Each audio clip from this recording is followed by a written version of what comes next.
Welcome back, everyone, to another episode of Coping. This is part 2 of our 4-part series on internal family systems, or IFS, a model that helps us understand the different voices or parts of ourselves. That's right. And so in IFS, we all have these different parts. We can call them inner roles that we've developed over time to help us get through life and challenges that we face. It's for our own coping. Some of these parts try to protect us, some hold deep pain, and all of them are trying to help us survive. And at the core of IFS is the belief that we are not broken, but we are complex and made up of many parts, none of which are bad parts. Mm-hmm. And if you heard our last episode, we talked about the exiles, the young wounded parts of ourselves that carry emotional pain. And today, we're going to be focusing on the part that works the hardest to prevent pain from ever surfacing. And that part of us is the managers.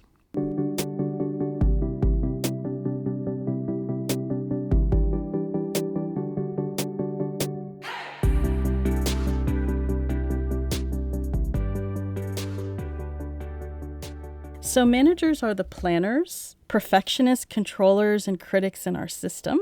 They're often the most visible parts, the ones who run our day-to-day life. I totally resonate with the manager. Yeah, I'm sure you do, because their job is to keep us safe. And that's something that you do in all of your work, with our family, with your students. It's to create a sense of safety for all those around. And so the manager works to make sure that we never feel the pain that the exiles are carrying. So now you begin to see how these different roles within ourselves are interacting with one another. So the manager works to keep the exile exiled because of all the pain that the exile brings. Yes, and the role of the manager sometimes looks very much like overachieving, people-pleasing, or sometimes it's that harsh critic that never lets up on you. And so the manager in practice manages our behavior, our image, our interactions with other people. It's hyper aware of all of the way in which we show up in the world and tries to manage these parts so that the exile stays exiled and that the triggering event doesn't happen. It's important to remember that the manager isn't attempting to hurt us or the exile, the part of us that carries that pain. In fact, the manager is working to prevent us from being hurt. The idea being that they don't want the pain that the exile is holding to be felt again. And so the way they go about it is exhausting and truly unsustainable. So IFS therapist Jay Early says, managers believe that if they don't do their job perfectly, everything will fall apart. Such a good quote and a reminder that when the managers are in charge all the time, there's no space for rest.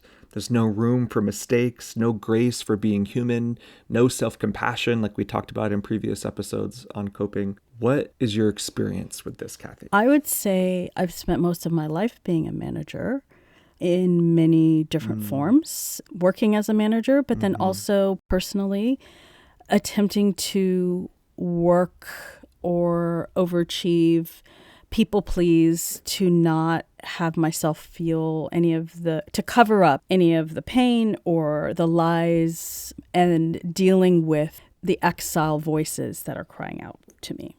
How about you?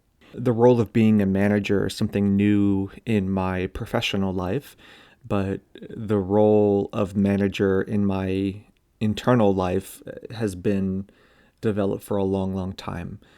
With so many wounds that I carry, the manager works overtime, if you will, to prevent those pains from being felt again. And so I have developed being a really sharp critic of myself, trying to shape and craft an image that doesn't allow those vulnerabilities and insecurities to be perceived or conveyed. And so, the manager works really hard to prevent the exile from revealing all of the secrets of myself. Yeah, and it's important to point out again that managers aren't bad. They're just overworked and tired, and they need to know they can rest and that someone else has their back. Yeah. But what I realized in working with an IFS therapist is that when the managers are working as hard as they are to prevent the exiles from having a triggering event again, not only do they prevent the pain from happening, but they could also block healing from taking place. Because if we never let ourselves feel pain, we never have the opportunity to process it in a safe environment. Yes, that reminds me of Brene Brown's quote where she says, "There's no joy possible without pain." And so when we're trying to block the pain, we're also blocking the joy at the same time.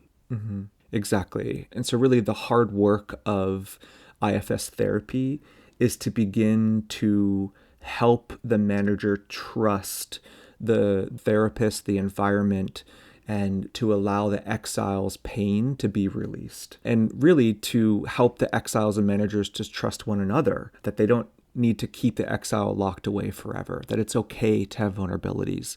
It's okay that those painful moments happened because every part of ourselves is trying to help.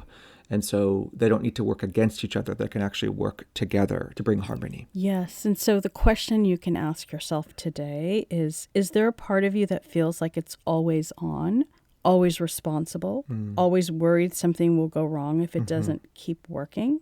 That might be a manager. Yeah. And what we'd like to say to you today is, can you thank the manager in you for all that it's done? Can you let it know it doesn't have to carry this alone? Can you give the manager space to relax, to rest, and to stop, and to pause? And so as you can see, the antidote for the manager as well as for the exile is to offer love and compassion, to build that trust with that part of ourself that's trying to protect ourselves, reframing the work that the manager does, the work that the exile does as a bad thing towards something that's trying to help us cope with life and all of the pains that we've experienced to prevent future pain from happening. And so as we try to extend love to ourselves, we need to slow down and take some time to reflect and be kind to ourselves. And as we end our episode today, Kathy's going to read a blessing for the parts of you that have worked so hard for so long. This meditation is adapted from Emma Donovan.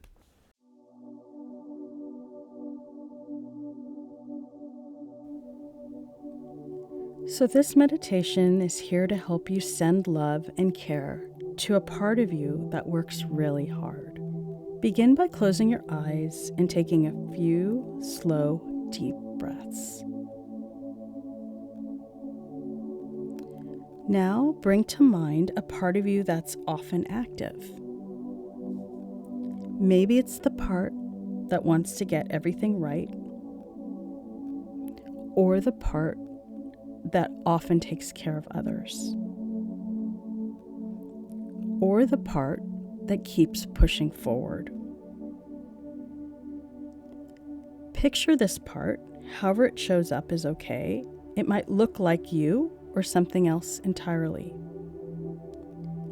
Create a little space from it and gently send some love its way today. Let it know you see it, appreciate it, and are open to hearing what it needs. If it speaks, listen. If it's quiet, that's okay too. Just stay with it, offering kindness and gratitude.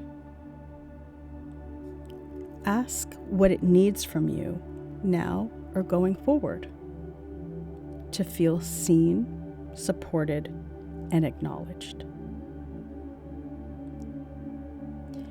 And when you're ready, gently say goodbye to this part as you return to your day.